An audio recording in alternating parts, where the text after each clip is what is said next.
വിദ്യാഭ്യാസ സ്ഥാപനങ്ങൾക്ക് അവധി പ്രഖ്യാപിച്ചുകൊണ്ടുള്ള വളരെ പ്രധാനപ്പെട്ട ഒരു വാർത്താ അറിയിപ്പാണ് ഈ മണിക്കൂറുകളിൽ പുറത്തു വന്നിരിക്കുന്നത്.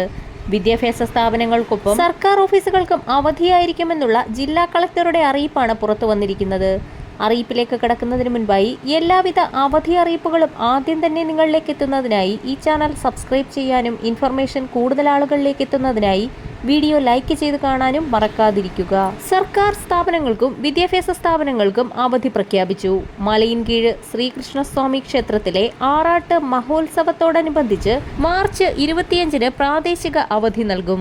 മലയിൻകീഴ്, വിളവൂർക്കൽ, മാറനല്ലൂർ, വിളപ്പിൽ ഗ്രാമപഞ്ചായത്തുകളിലെ എല്ലാ സർക്കാർ സ്ഥാപനങ്ങൾക്കും വിദ്യാഭ്യാസ സ്ഥാപനങ്ങൾക്കും അവധിയായിരിക്കുമെന്ന് ജില്ലാ കളക്ടർ അനുകുമാരി അറിയിച്ചിട്ടുണ്ട്. അറിയിപ്പ് പ്രകാരം മാർച്ച് 25-ന് തിരുവനന്തപുരത്ത് മേൽപ്പറഞ്ഞ പ്രദേശങ്ങളിൽ പ്രാദേശിക അവധിയായിരിക്കുമെന്ന് കളക്ടർ അറിയിച്ചു. വരും മണിക്കൂറുകളിലെ അവധി അറിയിപ്പുകൾക്കായി ചാനൽ സബ്സ്ക്രൈബ് ചെയ്യാൻ മറക്കാതിരിക്കുക.